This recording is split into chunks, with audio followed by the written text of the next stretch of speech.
तो ऑस्ट्रेलिया के बल्लेबाजों के खराब प्रदर्शन की वजह से आईसीसी की टेस्ट रैंकिंग्स में भारतीय बल्लेबाजों का ज़बरदस्त जो है चढ़ाव देखने को मिला, यानी कि राइज देखने को मिला है बहुत ज़बरदस्त। जैसे कि यशस्वी जायसवाल टॉप 10 में आ चुके हैं और रोहित शर्मा भी एक पड़ाव जो है ऊपर जा चुके हैं, विराट कोहली भी जो है एक पड़ाव ऊपर गए हैं। तो सबसे पहले बल्लेबाजों की रैंकिंग्स पर नज़र डालते हैं, फिर उसके बाद विश्लेषण करेंगे सारी की सारी रैंकिंग्स का। सबसे पहले अगर आप ओवरऑल देखें तो मेन टेस्ट बैटिंग रैंकिंग्स में नंबर 1 पे तो केन विलियमसन है ही, दूसरे पर जो रूट हैं, तीसरे पर स्टीव स्मिथ है जिनको एक पायदान का लॉस हुआ है। पहले दूसरे पर थे, अब तीसरे पर आ गए। खराब प्रदर्शन जो स्टीव स्मिथ ने दिखाया ऑस्ट्रेलिया और न्यूजीलैंड के बीच में जो टेस्ट हुआ पहला, उसमें तो बल्लेबाजी से दोनों पारी में फ्लॉप रहे थे स्टीव स्मिथ, और इसी वजह से उनको डिप देखने को मिला रैंकिंग्स में। फिर उसके बाद 5वें नंबर पर बाबर आजम है, पर लेकिन उससे पहले 4 नंबर की बात करें तो डैरल मिचेल, फिर 5 पर बाबर आजम, 6 पे उस्मान ख्वाजा, 7 पर डीमूथ करुणरत्ने। विराट कोहली पहले 9 पर थे, अब वो 8वें पायदान पर आ गए हैं, राइज हुआ है।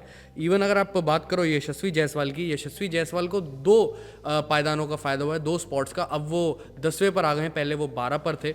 और इवन अगर आप बात करें रोहित शर्मा की, तो रोहित शर्मा जो है 11वें पर आ गए हैं। रोहित शर्मा को भी 2 स्पॉट्स का फ़ायदा मिला है बहुत ज़बरदस्त तरीके से। अब दोस्तों आप सोच रहे होंगे कि कैसे, अभी तो कोई मैच भी नहीं हुआ हाल फिलहाल में, अभी तो टीम इंडिया का जो मुकाबला है, जो 5वां टेस्ट है, अभी होना है, तो टीम इंडिया के बल्लेबाजों के रैंकिंग्स में इतना उथल पुथल या उलटफेर देखने को कैसे मिल गया। अभी तो टेस्ट मैच ही नहीं हुआ, और सिर्फ ऑस्ट्रेलिया और न्यूजीलैंड का यहाँ पर टेस्ट मैच अभी हाल फिलहाल में ख़त्म हुआ था, जो ऑस्ट्रेलिया ने अपने नाम कर लिया था। तो उसका दोस्तों रीज़न ये है कि जो ट्रेविस हेड हैं, वो पहले रोहित शर्मा से ऊपर थे रैंकिंग्स में, उनका खराब प्रदर्शन देखने को मिला, इसलिए ट्रेविस हेड अब नीचे आ गए। तो उनसे ऊपर जितने भी खिलाड़ी थे, एक एक पायदान वो ऊपर चले गए जिनकी रेटिंग पॉइंट ज़्यादा थे, जैसे कि विराट कोहली पहले 9 पे थे, अब 8 पर आ गए।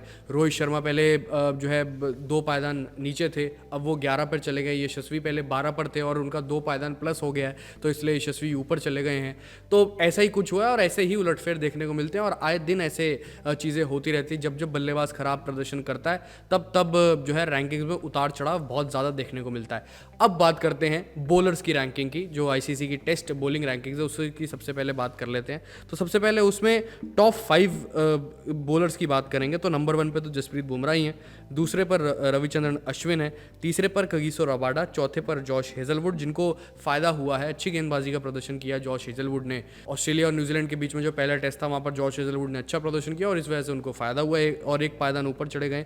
5वें पर पैट कमिंस को यहाँ पर नुकसान हुआ एक पायदान का। और इवन नेथन लायन पहले 8वें पायदान पर थे, अब वो 6ठे पर आ गए गेंदबाजों पर, तो उन्होंने भी जो है 10 विकेट हॉल लिया पहले टेस्ट में। ऑस्ट्रेलिया न्यूजीलैंड के पहले पारी में 4 विकेटें, दूसरी पारी में 6 विकेटें ली, तो ये बहुत ज़बरदस्त चीज़ है। और एक खास बात ये निकल के आई है दोस्तों कि जो कैमरॉन ग्रीन ने ऑस्ट्रेलिया न्यूजीलैंड के पहले टेस्ट में जो 174 रन की पहली पारी में नॉक खेली थी, इतनी बड़ी नॉक खेली थी, उसकी वजह से 22 पायदानों का जंप मिला है कैमरॉन ग्रीन को। और कैमरॉन ग्रीन अब 23 नंबर पे आ गए हैं, 23वें स्पॉट पर आ गए, 23वें पायदान पर आ गए हैं कैमरॉन ग्रीन, और 22 पायदानों का जंप मिला है कैमरॉन ग्रीन को। तो ये कुछ खास उथल पुथल देखने को मिला है, और जब धर्मशाला टेस्ट मुकाबला खत्म होगा, फिर से बदलाव होगा रैंकिंग्स में, फिर हम आपके साथ जुड़ेंगे और रैंकिंग्स के बारे में डिस्कस करेंगे कि क्या लेटेस्ट रैंकिंग आई, क्या नहीं आई। टॉप 10 में यशस्वी जायसवाल आ गए हैं, रोहित शर्मा 11वें पर आ गए हैं, विराट कोहली 8वें पर आ गए, और बल्लेबाजों की रैंकिंग में जो ऊपर नीचे हमें दिखा है वो सिर्फ और सिर्फ ट्रेविस हेड की वजह से दिखा है, क्योंकि उनकी असफलता का कारण भारतीय बल्लेबाजों की सफलता का कारण बन गया आईसीसी की रैंकिंग्स में। अपनी राय कमेंट सेक्शन में इस रैंकिंग के बारे में ज़रूर बताएं। फिलहाल अभी के लिए इस वीडियो में इतना ही।